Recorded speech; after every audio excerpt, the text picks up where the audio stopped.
Hey again, everybody. Welcome into the It's Official podcast. Jeremy Plonk here for First Bet and Express Bet. It is Arlington Million Week around racing as Colonial Downs hosts the former Windy City Classic. We'll have Arlington Million this week. The rearview mirror had the Hambletonian in it from the past week. Of course, the Whitney at Saratoga, West Virginia Derby Day at Mountaineer. So a lot of big races in the rearview mirror. We'll take a look back at some of that and the newsmakers on this podcast as we do each and every week with 5 hot topics. Want to send our get well wishes out to my partner, Jeff Siegel.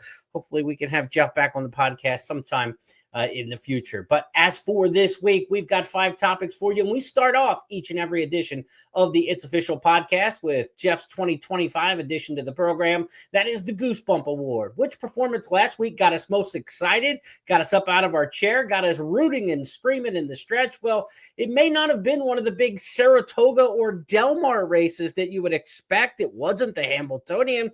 This one came from Monmouth Park, of all places, in the Tyro Stakes. There's a 2-year-old turf sprinter you got to keep your eye on. The name? Hey, Nay, Nay. John Sadler. Watch this one.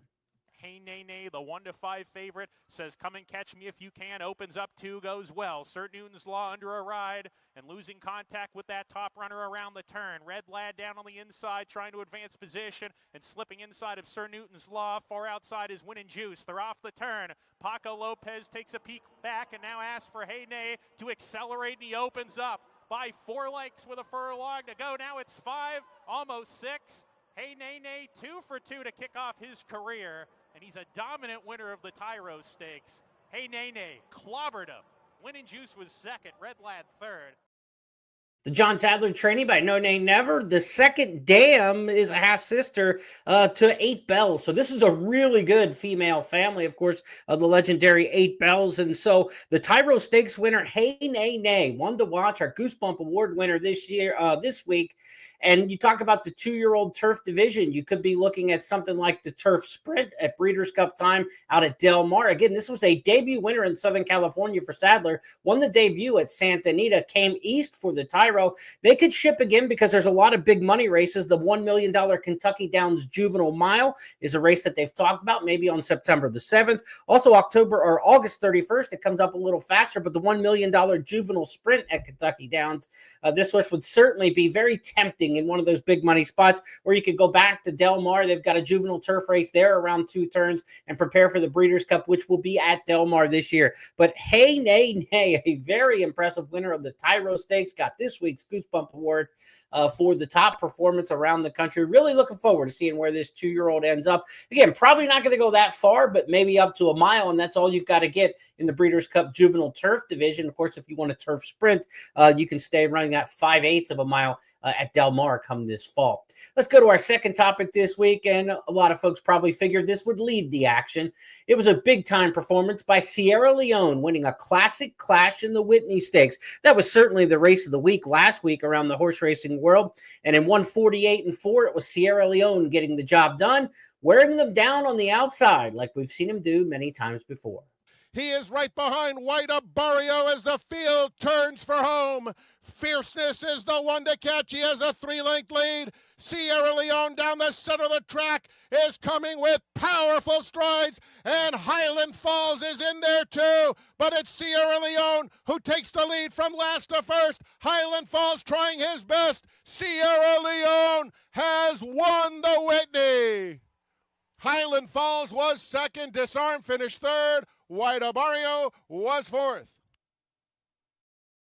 Clash of the Classic runners, the winner of the Classic last year, of course, in 2024, Sierra Leone. He beat the runner-up, Fierceness, in last year's Classic, and then he also beat the 2023 Breeders' Cup Classic winner, that being White Barrio. So in the clash of Classic runners, it was Sierra Leone proving best, and he's got that lugging in thing figured out. He really didn't come in much more than a path and a half during the run through the stretch when there was some opportunity to do so. So that's a really good sign. That's probably the most glaring thing, I think, towards maybe some of his success. But remember, this horse was just 1 for his last 7 coming into this race, was 0 for 2 on the campaign. So it's not like he's got everything figured out and he's just punching things out like a machine. But this was his best performance of the year by far. He beat the top field of the year. And so that sets him up as a major Breeders' Cup Classic potential repeat contender. He'll be absolutely one of the top players towards the Breeders' Cup. The horse who beat him the time before in the Stephen Foster, talking Sierra Leone,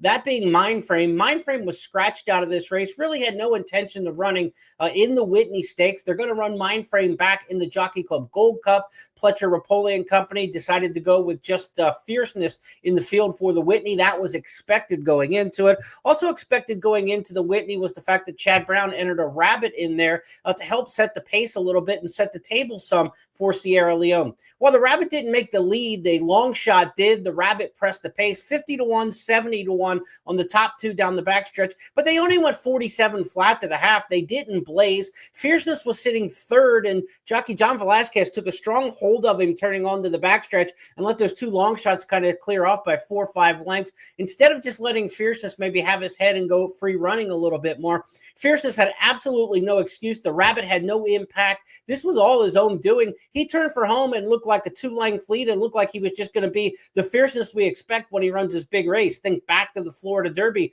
when he was a 3-year-old. He just did not have that same kind of finish. He completely ran out of starch in the stretch. A terrible performance by Fierceness, I think, under the circumstances. He was a little wide going into the first turn, but he wasn't used hard for that position. He had everything that he wanted down the backstretch. If he wanted, he made the move at the time when the cheap speed kind of succumbed and went backwards around the 3/8 pole. He had every opportunity. A horse ran up to the inside and Skippy Longstocking. He sloughed him off, and it looked like he was just going to go on with it. And then something happened. Fierceness just completely lost all momentum and all, zip. And he had no re-break to him whatsoever that we see with many of these top line horses. So Fierceness, a big-time disappointing effort. Sierra Leone gets a thumbs up for a good performance. Highland Falls ran a much better race than I thought he was capable against that kind of field. Positive move for that Brad Cox trainee, obviously. And a disappointing effort from the Whitney winner from 2 years ago and the Breeders' Cup Classic winner from 2 years ago, White Barrio. His performance that he put forth in this year's Pegasus World Cup down at the beginning of the year, he just hasn't followed up with that in his races since then. So I'm not sure what we've got to make of White Barrio moving forward, but you can't consider him, I think, one of the top 2 or 3 leading contenders. In fact, I checked oddschecker.com this morning, the international betting site, to see in the advanced wagering that they've got the futures for the Breeders' Cup Classic. Here are the odds for the Breeders' Cup Classic according to Oddschecker as of this morning.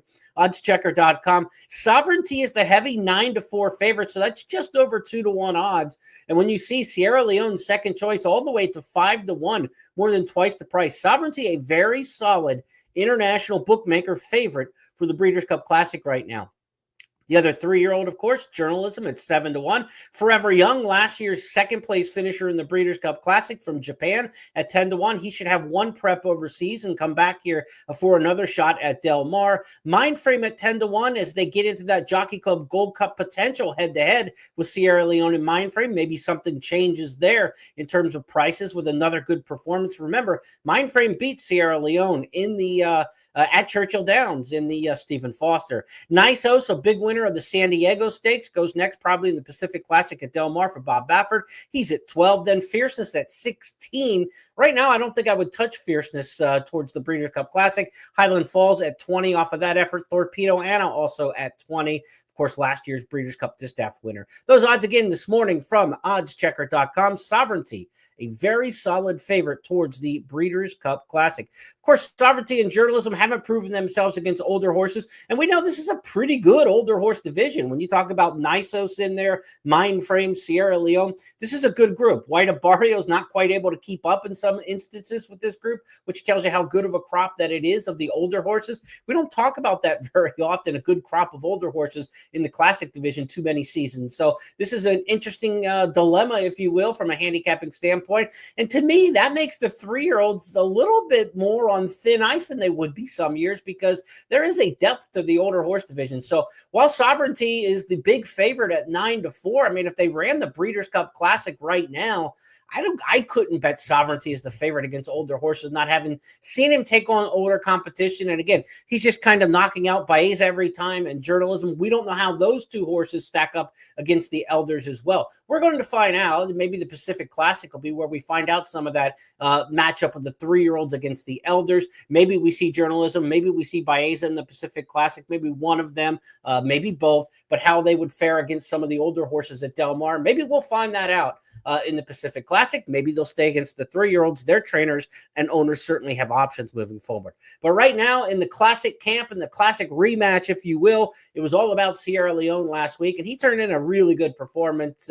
He's not the most consistent horse in the world. I mean, he's consistent with his run, but getting over the top for the victory again. He's only won 2 of his last 8, and he's now 5 for 12 lifetime. He's got 7 losses to 5 wins on his resume. That's not a bad win percentage, but when you talk about an elite horse and a big-time favorite for the Breeders' Cup Classic, it just means the door's open, and I think we do have a really open door in the Classic division this year with some good opportunists who could come knocking.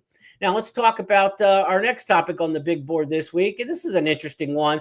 We're talking about some second-generation trainers. The next generation of trainers are making their mark at the spa. Talking specifically about 27-year-old Miguel Clement and 33-year-old Riley Mott. Both have started training in recent years. Miguel Clement, of course, this year took over after the passing of his father earlier this summer. Miguel Clement now the head of Clement Stables, and he's had just an incredible run here to start off the Saratoga meet and through midway point of the meet. And then Riley Mott, he began training a couple of years ago, back in 2022, longtime assistant to his dad. Of course, these guys are not only second-generation horsemen, but even third and fourth generation.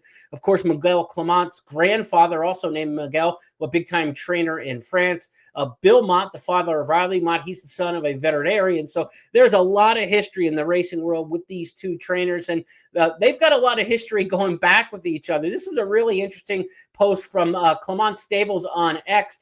This is on the left, Miguel Clement, in the center, Riley Mott. 2 kids sitting at the bar having lunch, it looks like, or maybe breakfast together back in their early adolescent years. They've known each other for a long time, and now competing against each other, and in successive races, won back-to-back graded stakes races on Saturday at Saratoga. It was the first Grade 1 win for Riley Mott when World Beater won for him.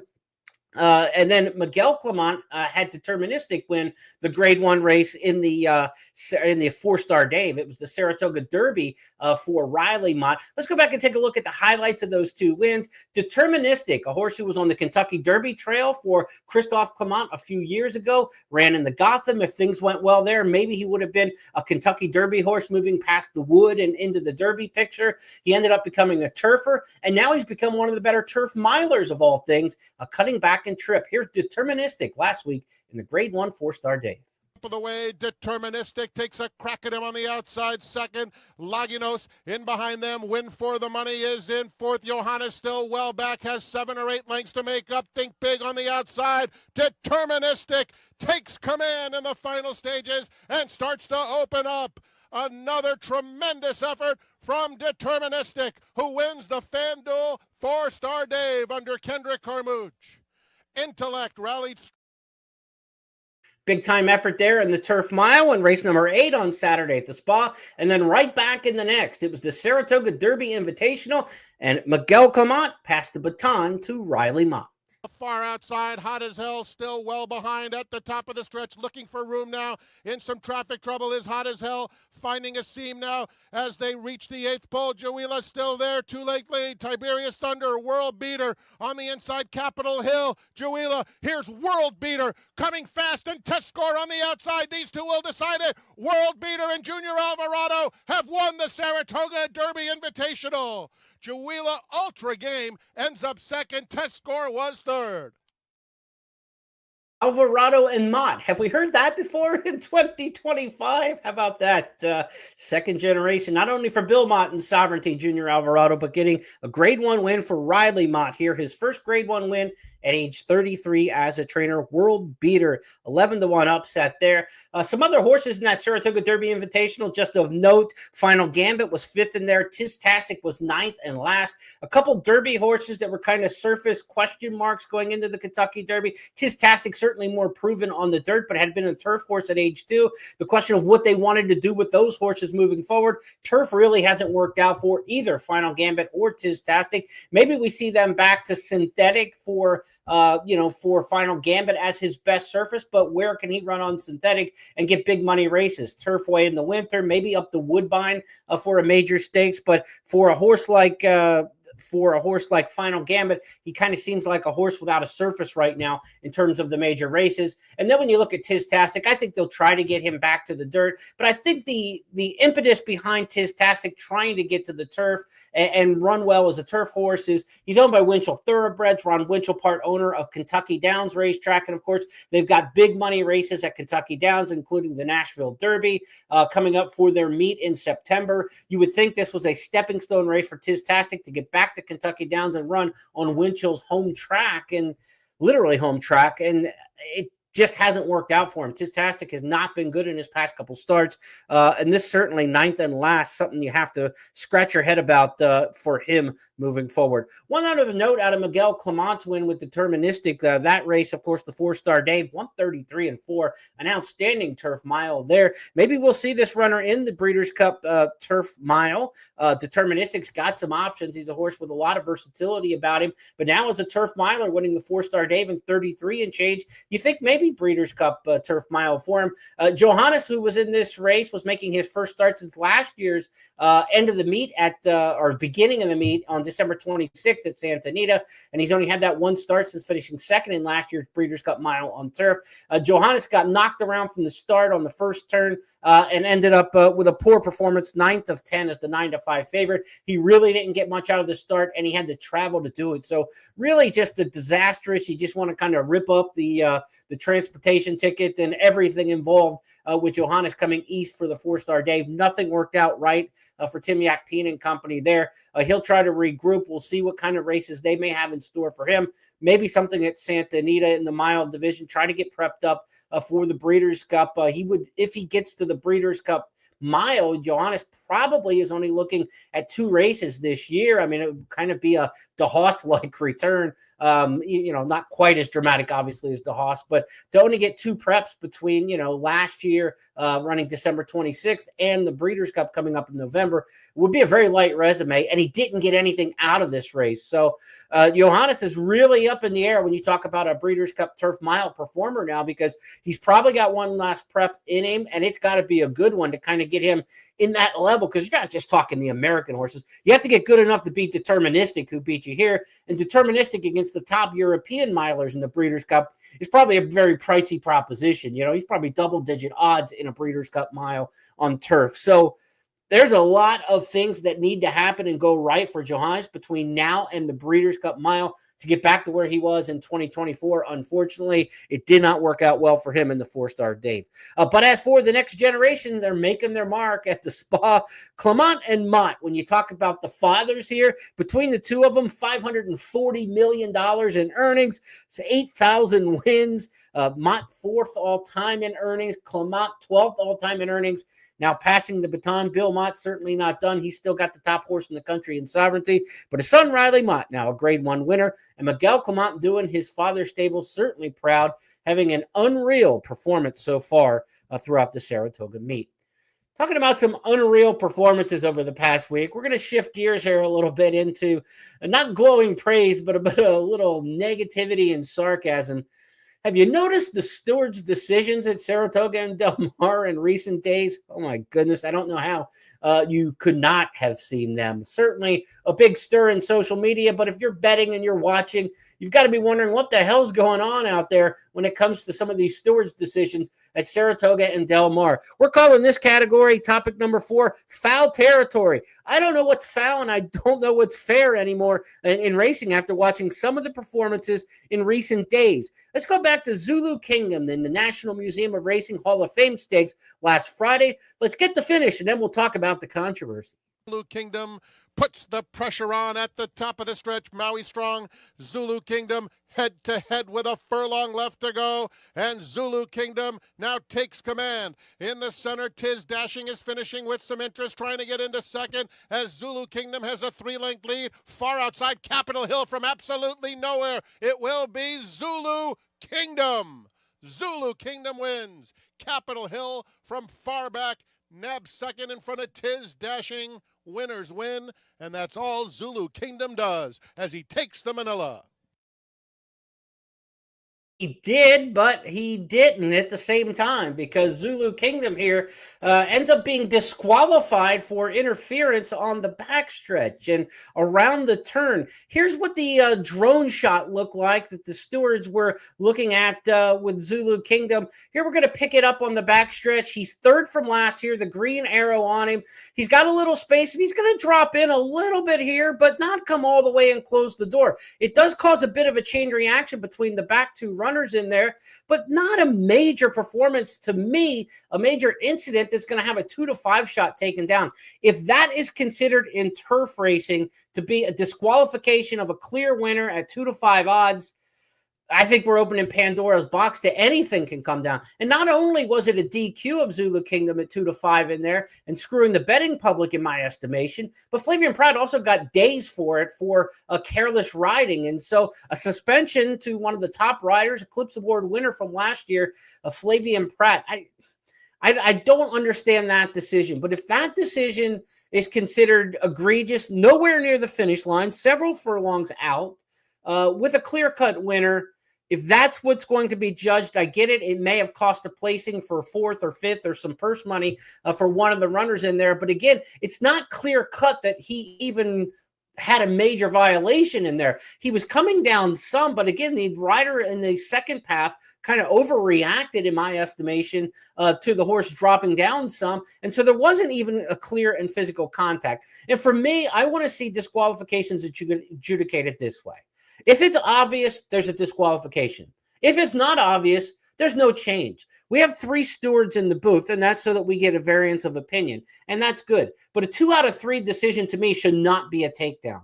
If there is 1 out of 3 people looking at that and professionally looking at that, and you can't come to a unanimous agreement, then I don't think that there should be a takedown. It's not a democracy. To me, it's more like a jury, right? I mean, if you can't convince the entire jury that someone is guilty, then they're not convicted. And so to me, I don't see how a 2-1 decision with 3 stewards is enough to take a horse down. Here is the talk from, I will give Naira a little bit of credit in this regard, and also Del Mar. We're going to look at another DQ at Del Mar. They are being more transparent in some circuits about what's going on with these disqualifications. Putting stewards on camera or having the track announcers read the rulings and things like that over the loudspeaker. Transparency is great, but if you're just transparent about the wrong call, what's the purpose? And I think that's part of it, is getting it right. And there's got to be unanimous agreement, kind of like replay in professional sports, right? They're not there to overturn every nitpicking call. They're there to overturn the egregious ones that are missed. And I don't see there's any reason why the stewards needed to take Zulu Kingdom down for what to me was a very, very minor and even questionable whether it was an infraction itself. But here's the steward that came on camera with Acacia Courtney and the Acacia Clement Courtney and steward Victor Escobar. Let's listen to his explanation of what happened in their call and justification in the Zulu Kingdom race. Thank you very much for taking the time. Can you just explain to us the steward's decision and talk us through the thought process of that disqualification of Zulu Kingdom? Thank you, Acacia. Yes, at the conclusion of the 7th race today, we did have a rider's claim a foul rider of the 2 lodged an objection against the winner, the 7, and also the number 3, who was to the inside. After reviewing the video evidence and speaking to the riders involved, the stewards determined that number 7, Zulu Kingdom does continue to make a gradual shift to the inside on his way to the first turn. As he continues on to the inside, he leaves insufficient room to the horses to his inside, including both 3, Tiz Dashing, and number 2, Luther, who both suffered significant interference as a result of it. Both horses lost significant ground, made up sufficient ground to satisfy that it didn't affect the outcome of the race. As a result, we opted to disqualify number 7 and place him behind the 3. Thank you very much, Victor. Thank you, Acacia. Lafitte? So again, that is transparency, but I don't think they got the right call. And it's just not a matter of opinion because it was a 2-1 decision. It wasn't 3-0. So it's not people in Twitter and X and the peanut gallery. It's not me complaining about it. There was a debate within even the stewards booth whether or not that disqualification should have went down. To me, if one of your professionals, that's enough. If one person objects to the disqualification, then it's a no change to me. That kind of stuff, I think, should be kind of set in stone. And I think if we got a 3, we talk about how do we make this system better, just make it that it has to be unanimous, 3-0. And if it's not 3-0, there's no change. I mean, that's not a drastic change. There are no more 2-1 disqualifications. And if that's the case, I think you're going to get rid of a lot of the questionable ones, just by definition. I mean, if one of the stewards disagrees, then you obviously have some debate. If they all agree and it's 3-0 unanimous, there's less debate, and I think you're going to get less bad disqualifications. So I think that's something that we could certainly approve upon. Now, let's talk about the one at Del Mar on Sunday, the CTBA Stakes. This one was not only far from the wire, it was out of the starting gate. And we're going to get Larry Comas on the mic here, track announcer at Del Mar, and listen to him explain the steward's decision in the CTBA Stakes, where a 20-1 shot in here, My Love Caroline, was disqualified for a bump at the start.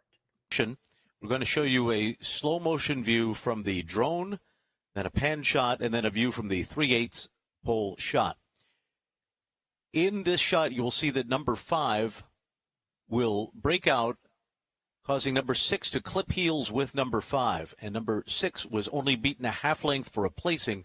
Therefore, the stewards in a majority decision have disqualified number 5 behind number 6 from first to fourth. Here's your view from the drone shot.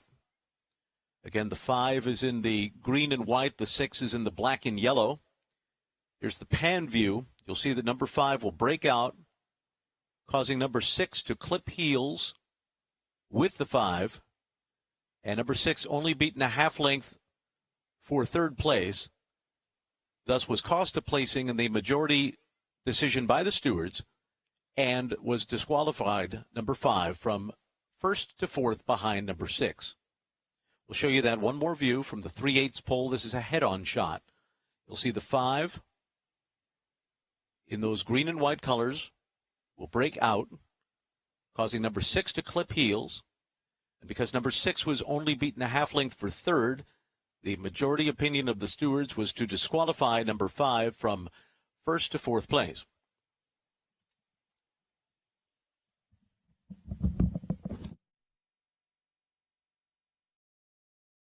Good explanation from Larry. Good work by the Del Mar TV department. Good policy in the transparency. Again, I will give credit to Naira on the transparency of bringing the stewards out to talk about it. To Del Mar the same way by putting the stewards ruling up on the screen, how the rule reads, to have Larry Comas tactfully go through each bit with different angles of the disqualification. All that said, I'm fine with. But where the hell was the foul? A horse breaks out a half of a path. The 7 came in maybe a similar amount. Horses get squeezed at the starting gate every single day in every single race. This is like, and it was called a majority decision. Again, a majority decision in a 3-person affair, 2-1. It was not a unanimous decision. And again, I think if we get into no more 2 or 3s, make it, or there are no national rules guiding this. It's all by state associations and state racing commissions and what the stewards' rulings are based upon. But can't we all agree that if it's not 3-0, let's not screw the bettors over. Let's not change the results. Let's not play placing judge unless we can all agree that a horse needs to come down. 3-0. It's a simple rule. It's not much more difficult than it is right now. We say right now it needs to be 2-1, right? Just because one of the 3 stewards says a horse should come down, we don't take him down. Why is 2 out of 3 good enough? If we're going to have this much problem and people with the camera work is so much better than it used to be,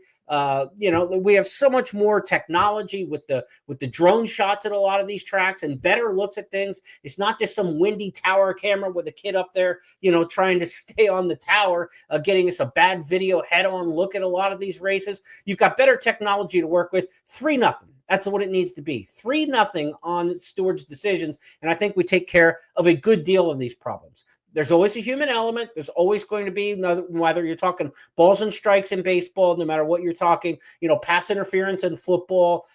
These are calls that are always going to have some debate to them. We're not going to get rid of all the debate. But if a 2-1 decision is good enough to take a horse down and to change millions of dollars transactionally in horse racing, then we do have a debate by decision or by definition, because it was 2-1. There is a debate even within the room of the people who took them down. So let's just go to the non-debatable calls, the ones that most people could agree upon, and at least 3 stewards could agree upon out of 3, and make those the disqualifications. That's the soapbox for this week. Foul territory, I think they missed the mark badly at Del Mar, and they missed the mark almost as badly at Saratoga. The only thing that bailed Saratoga out of that being the worst call of the week was the one at Del Mar. And just for me, I just think that, this is a little bit easier solution to what is a difficult problem that won't go away. So we need to figure out the best way to adjudicate. We've got better technology now. Let's go 3-0 on the stewards' decisions, and I think that can help things out.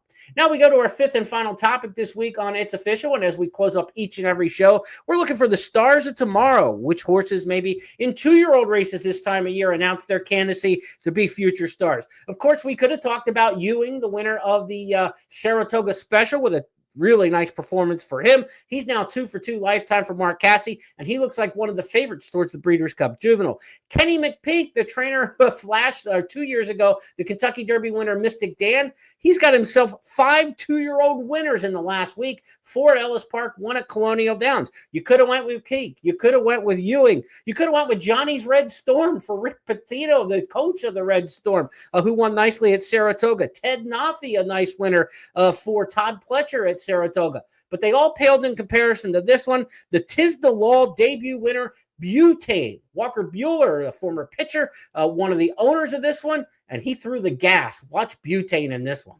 Butane turns up the heat on the outside. Now the 2 of them are nose to nose on the lead. They've got 2 on Falcon Jet. It's another 3 lengths back to the others. Stark Contrast is 4th as Butane takes the lead coming to the top of the stretch. Cactus Charlie on the inside is next.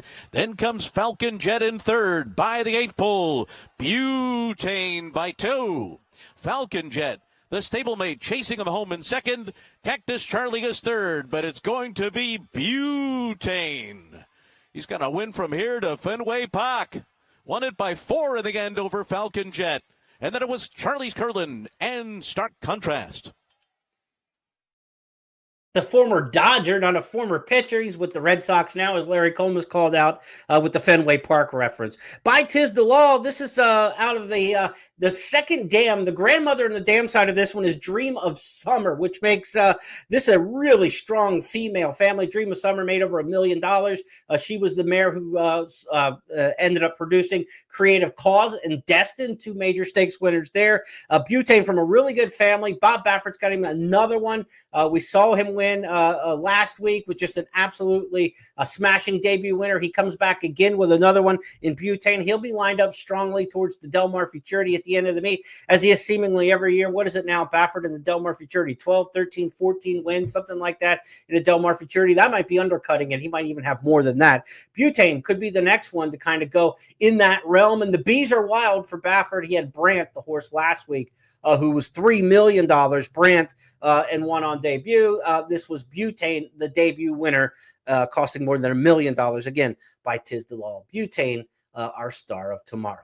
Let's review the 5 topics this week on It's Official. We started things off with the weekly Goosebump Award, and it was Hey Nay Nay for John Sadler, romping in the Tyro Stakes. This is a 2-year-old turf sprinter with a big-time future. Sierra Leone took the Classic Clash. He beat his classic rival last year, Fierceness. He beat the Classic winner and Whitney winner from 2 years ago in White Barrio. In winning this year's Whitney Stakes, he's now 2nd favorite towards the Breeders' Cup Classic, according to oddschecker.com, where the favorite is Sovereignty.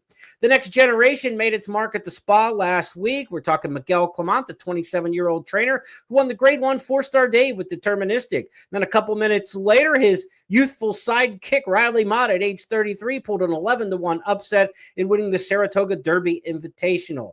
Childhood friends, 2nd-generation horseman at the Spa, winning Grade 1s in back-to-back races.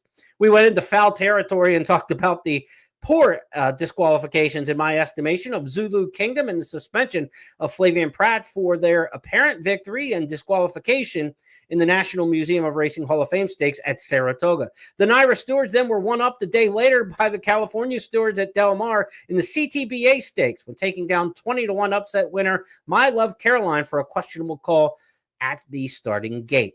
And our stars of tomorrow wrapped up with Butane for trainer Bob Baffert, owned by Walker Bueller. Tis the Log Colt out of a really good female family, looking like one to watch towards the Breeders' Cup Juvenile. Maybe next stop for him, the Del Mar Futurity.